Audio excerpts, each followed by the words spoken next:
Hi friends, hi students. ఈ వీడియోలో మనం review of the constitution is necessary review of the constitution is necessary భారత రాజ్యాంగ సమీక్ష అవసరమా అన్న టాపిక్ గురించి మనం ఈ వీడియోలో తెలుసుకుంటున్నాం. గత వీడియోలో పార్ట్ 1లో రాజ్యాంగ సమీక్ష అవసరమా అన్న టాపిక్ గురించి తెలుసుకున్నాము. ఈ వీడియోలో పార్ట్ 2 రెండవ భాగం చెప్పుకుంటున్నాము. భారత రాజ్యాంగ సమీక్ష అవసరమా అన్న విషయంపై మనం విపులంగా తెలుసుకుంటున్నాము. భారత రాజ్యాంగ నిర్మాత డాక్టర్ బిఆర్ అంబేద్కర్ గారి అధ్యక్షతన 1950 జనవరి 26న అమల్లోకి వచ్చిన భారత రాజ్యాంగం దాదాపు 94కు పైగా సవరణలు చేయబడింది. భారత రాజ్యాంగ సవరణ చాలా క్లిష్టతరమైన అంశాలకు సంబంధించినది. రాజ్యాంగ సవరణ అంత సులభంగా చేయడం జరగదు. లోక్సభ, రాజ్యసభ సభ్యులు 2/3 వంతు సభ్యులు ఆమోద ముద్ర వేస్తే కానీ ఆ చట్టం రాష్ట్రపతి అంగీకారానికి వెళ్ళదు. భారత రాష్ట్రపతి అంగీకారంతో లోక్సభ, రాజ్యసభ సభ్యుల 2/3 వంతు మెజారిటీతో భారత రాజ్యాంగ సవరణ సాధ్యపడుతుంది. మన దేశంలో అయితే ఈ విధంగా రాజ్యాంగ సవరణ క్లిష్టతరంగా ఉన్నది. విదేశాలలో, ఇతర దేశాలలో అయితే ఒక చట్టం తయారు చేయడం ఎంత సమయం తీసుకుంటుందో అంత వేగంగా రాజ్యాంగ సవరణ చేయడం జరుగుతుంది. ఇతర దేశాలలో వలె మన భారతదేశంలో రాజ్యాంగ సవరణ అంత సులభ సాధ్యం కాదు. రాజ్యాంగం 1950 జనవరి 26 నుంచి అమల్లోకి వచ్చినప్పటి నుంచి 94కు పైగా సవరణలు జరిగినప్పటికీ రాజ్యాంగం స్వాతంత్రం వచ్చిన తొలినాళ్లలో భారత రాజ్యాంగ నిర్మాత అయినటువంటి డాక్టర్ బిఆర్ అంబేద్కర్ గారు 11 మంది సభ్యులతో కూడిన రాజ్యాంగ కమిషన్ సభ్యులు అందరూ కలిసి 1 సంవత్సరం పాటు కృషి చేసి భారత రాజ్యాంగాన్ని రూపొందించడం జరిగింది. అప్పటి పరిస్థితులకు, సామాజిక ఆర్థిక పరిస్థితులకు అనుగుణంగా అప్పుడు రాజ్యాంగంలోని చట్టాలు, విధానాలు రూపొందించబడ్డాయి. స్వాతంత్రం వచ్చి ఇప్పటికి 77 సంవత్సరాలు దాటినా కూడా ఇంకా రాజ్యాంగంలోని చట్టాలు, విధానాలు అలాగే కొనసాగుతూనే ఉన్నాయి. మన భారతదేశం ప్రజాస్వామ్య దేశం, రాజ్యాంగబద్ధంగా పరిపాలన నిర్వహించబడుతుంది. అయితే రాజ్యాంగం మారిన కాలానుగుణంగా భారతదేశంలో మారిన సాంకేతిక, సామాజిక, ఆర్థిక పరిస్థితులకు అనుగుణంగా రాజ్యాంగంలో పలు మార్పులు, పలు కొత్త చట్టాలు తీసుకురావాల్సిన ఆవశ్యకత ఎంతో ఉంది. భారత రాజ్యాంగం స్వాతంత్రం వచ్చిన తొలినాళ్లలో అప్పటి పరిస్థితులకు అనుగుణంగా, అప్పటి దేశంలోని సామాజిక ఆర్థిక పరిస్థితులకు అనుగుణంగా రూపొందించబడింది. ఇప్పుడు 77 సంవత్సరాలకు పైగా జరిగిన ఈ సాంకేతిక ఆధునిక భారతదేశంలో ఇంకా అవే పద్ధతులను కొనసాగించడం ఎంతవరకు సమంజసమని పలు మేధావులు, ఆర్థికవేత్తలు, రాజనీతివేత్తలు అభిప్రాయం వెల్లబుచ్చడం జరిగింది. రాజ్యాంగంలో కొన్ని చట్టాలను, కొన్ని విధానాలను సవరణలు, మార్పులు చేయవలసిన ఆవశ్యకత ఎంతో ఉంది. అందువల్ల భారతదేశంలో కేంద్ర ప్రభుత్వం 2000 సంవత్సరంలో రాజ్యాంగ సమీక్ష కమిషన్ను ఏర్పాటు చేసింది. భారత రాజ్యాంగ సమీక్షా కమిషన్కి ఎంఎన్ వెంకటాచలయ్య మాజీ జస్టిస్ నేతృత్వాన 11 మంది సభ్యులతో భారత రాజ్యాంగ సమీక్షా కమిషన్ ఏర్పాటు చేయబడింది. భారత రాజ్యాంగ సమీక్షా కమిషన్ 2000 సంవత్సరం మార్చి 23న తొలిసారిగా సభ కార్యక్రమాలను నిర్వహించింది. భారత రాజ్యాంగ కమిషన్ 2000 సంవత్సరం మార్చి 29న 10 నిపుణుల బృందాలను ఏర్పాటు చేయడం జరిగింది. 10 నిపుణుల బృందాలను ఏర్పాటు చేసి భారతదేశంలో రాజ్యాంగంలో ఏ మార్పులు తీసుకురావాలి, భారతదేశంలోని సమస్యలను గురించి చర్చించడం జరిగింది. భారత రాజ్యాంగ సమీక్షా కమిషన్ 2000 సంవత్సరం మార్చి 29న 10 నిపుణుల బృందాలను ఏర్పాటు చేయగా ఒక్కో బృందం ఒక్కో సమస్యపై విశ్లేషణ చర్చలు జరిపింది. భారతదేశంలో పార్లమెంటరీ ప్రజాస్వామ్య విధానాలను సమీక్షించింది. అలాగే ఎన్నికల ప్రవర్తన నియమావళిని కఠినంగా అమలు జరపాలని సూచనలు చేసింది. ఎన్నికల ప్యానెల్ సూచించిన విధంగానే ఎన్నికల కమిషనర్లను నియమించాలని, ఎన్నికలు చాలా నిష్పక్షపాతంగా నిర్వహించాలని ఈ రాజ్యాంగ సమీక్షా కమిషన్ సభ్యుల నిపుణుల బృందం సూచనలు చేసింది. అలాగే భారతదేశంలో అక్షరాస్యత, పేదరికం మొదలైన విషయాలపై దృష్టిని సారించాలని పేర్కొనింది. ప్రాథమిక విధులు, ప్రాథమిక హక్కులు మొదలైన వాటిని గురించి కూడా నిపుణుల బృందాలను ఒక్కో బృందం ఒక్కో విషయంపై చర్చలు సాగించింది, తగిన సూచనలు చేసింది. ఆదేశిక సూత్రాలను కూడా అమలుపరచాలని, విస్తృతపరచాలని నిపుణుల బృందం సూచించింది. అలాగే కేంద్ర ఆర్థిక ద్రవ్య చట్టాలను కూడా సవరించాలని వాటిపై చర్చలను తీసుకొచ్చి వచ్చింది. ఈ విధంగా భారతదేశంలో బౌద్ధ మతం, జైన, సిక్కు మతాలను హిందూ మతం నుంచి వేరుపడిన మతాలుగా గుర్తించి ప్రకరణ 25ను గుర్తించాలని, సవరించాలని నిపుణుల బృందం సూచనలు చేసింది. ఈ విధంగా భారత రాజ్యాంగ సమీక్షా కమిషన్ సభ్యులు 10 మంది నిపుణులతో 10 నిపుణుల బృందాలను ఏర్పాటు చేసి ఒక్కో నిపుణుల బృందం ఒక్కో విషయంపై, భారతదేశంలోని సమస్యలపై చర్చలు జరిపి తగిన సూచనలు, సిఫార్సులను చేసింది. సామాజిక భద్రత, ఆర్థిక న్యాయం, బలహీన వర్గాల రక్షణ మొదలైన విషయాలపై కూడా చర్చలు చేసి బలహీన వర్గాలను, మైనారిటీ వర్గాలను సంరక్షించే దిశగా తగిన సూచనలను చేసింది.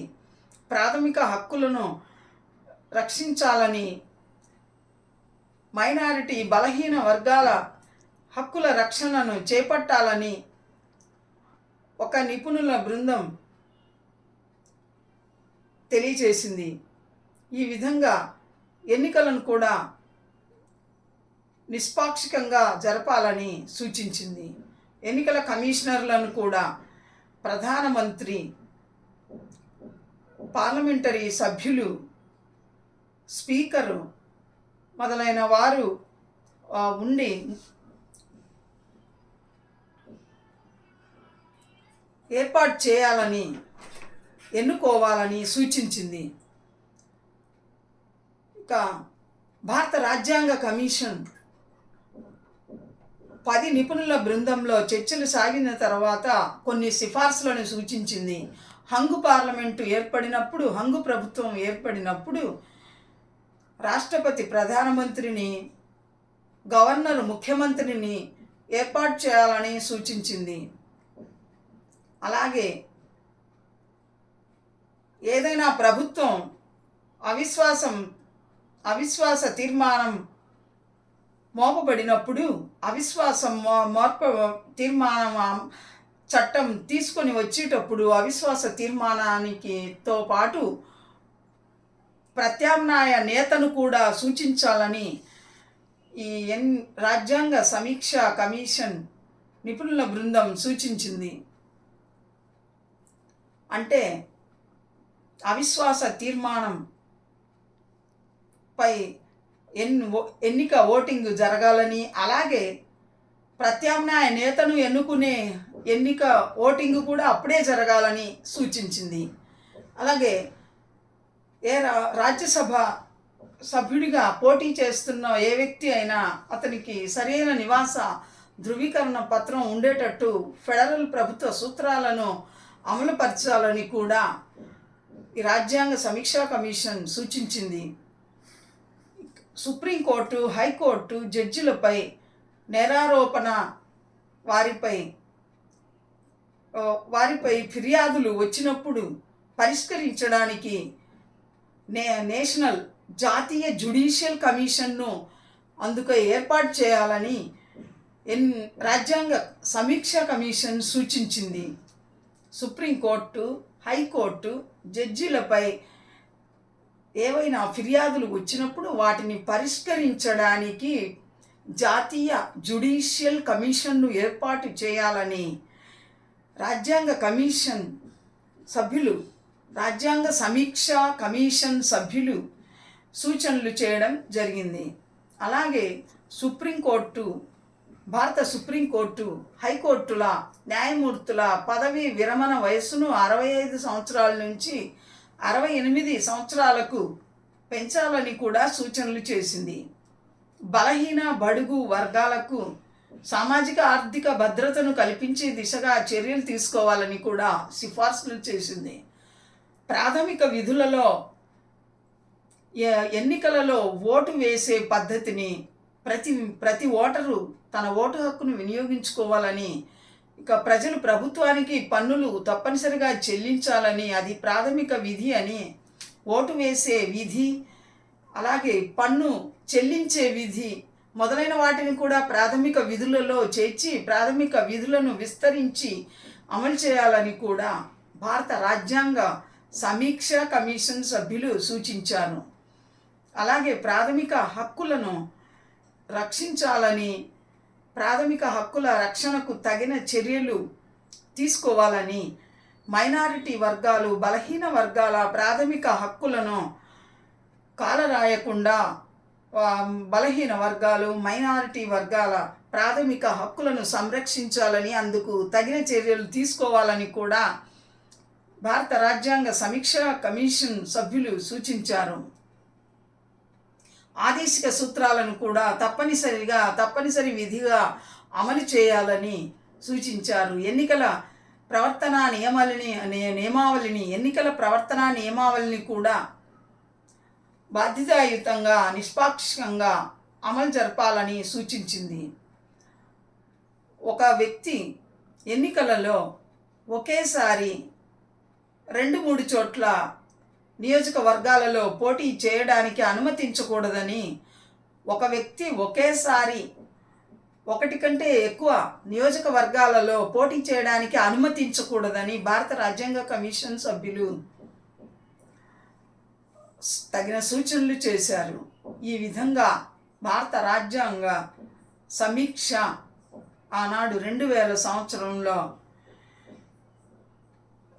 భారత రాజ్యాంగ సమీక్ష కమిషన్ నిపుణుల బృందాలు తగిన సూచనలు, సిఫారసులు చేయడం జరిగింది.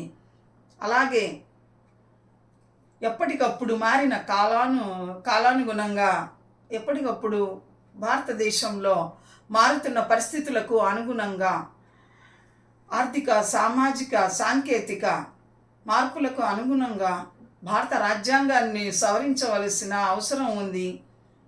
అలాగే భారతదేశంలో రాజ్యాంగబద్ధంగా పరిపాలన జరుగుతుందా లేదా అని సమీక్షించవలసిన అవసరం కూడా ఉంది.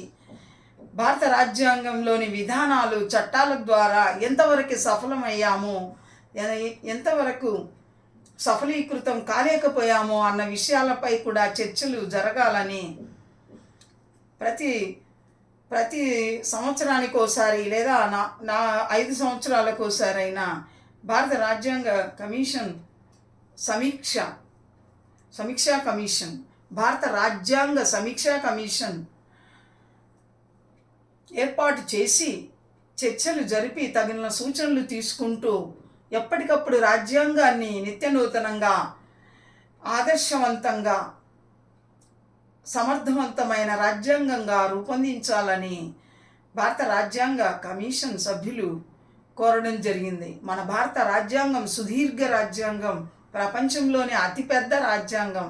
మన రాజ్యాంగ నిర్మాత అయిన డాక్టర్ బిఆర్ అంబేద్కర్ మరియు రాజ్యాంగ సభ్యులు అందరూ ప్రపంచంలోని అన్ని దేశాల రాజ్యాంగాలను పరిశీలించి అవగాహన చేసుకొని ఒక్కో రాజ్యాంగం నుంచి ఒక్కో మంచి విషయాన్ని గ్రహించి మన భారత రాజ్యాంగంలో పొందుపరిచి అతి పెద్ద సుదీర్ఘమైన పటిష్టమైన దృఢమైన రాజ్యాంగాన్ని ఏర్పాటు చేయడం జరిగింది. మన భారత రాజ్యాంగాన్ని దృఢమైన రాజ్యాంగం, లిఖితపూర్వకమైన రాజ్యాంగం అని చెప్పవచ్చు.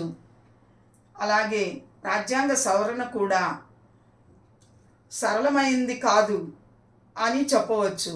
రాజ్యాంగ సవరణ క్లిష్టతరమైంది. భారత రాజ్యాంగాన్ని సవరించాలంటే లోక్సభ, రాజ్యసభ సభ్యులు 2/3 ఆమోదముద్ర వేయాలి. అలాగే రాష్ట్రపతి ఆమోదముద్ర వేయాలి. ఆ విధంగా ఉభయ సభలలో 2/3 మెజారిటీతో ఆమోదించబడి భారత రాష్ట్రపతి సంతకంతో ఆమోదముద్రతో రాజ్యాంగ సవరణ వీలవుతుంది. ఇది చాలా పటిష్టమైనది, సుదీర్ఘమైనది, సమర్థవంతమైన రాజ్యాంగం అని చెప్పవచ్చు. కొంతమంది ఇది మన రాజ్యాంగాన్ని చాలా పెద్ద రాజ్యాంగమని కొందరు విమర్శకులు విమర్శిస్తూ ఉంటారు. కానీ మన భారత రాజ్యాంగవేత్తలు చాలా ఆలోచించి సుదీర్ఘంగా భవిష్యత్తును దృష్టిలో ఉంచుకొని భారతదేశం రాజ్యాంగాన్ని చాలా సమర్థవంతమైనదిగా, ఆదర్శప్రాయమైనదిగా, దృఢమైనదిగా నిర్మించారు. ప్రపంచంలోని అన్ని దేశాలలోని రాజ్యాంగాలను పరిశీలించి ఒక్కో రాజ్యాంగంలోంచి ఒక్కో మంచి విషయాన్ని తీసుకొని మన భారతదేశ రాజ్యాంగాన్ని పటిష్టంగా, దృఢంగా, లిఖితపూర్వకమైన రాజ్యాంగంగా తీర్చిదిద్దారు. కాబట్టి మన భారతదేశ రాజ్యాంగం చాలా గొప్ప పెద్ద రాజ్యాంగము, ప్రపంచ దేశాలకు ఆదర్శప్రాయమైన రాజ్యాంగము అని చెప్పవచ్చు. Thank you students. Thank you very much.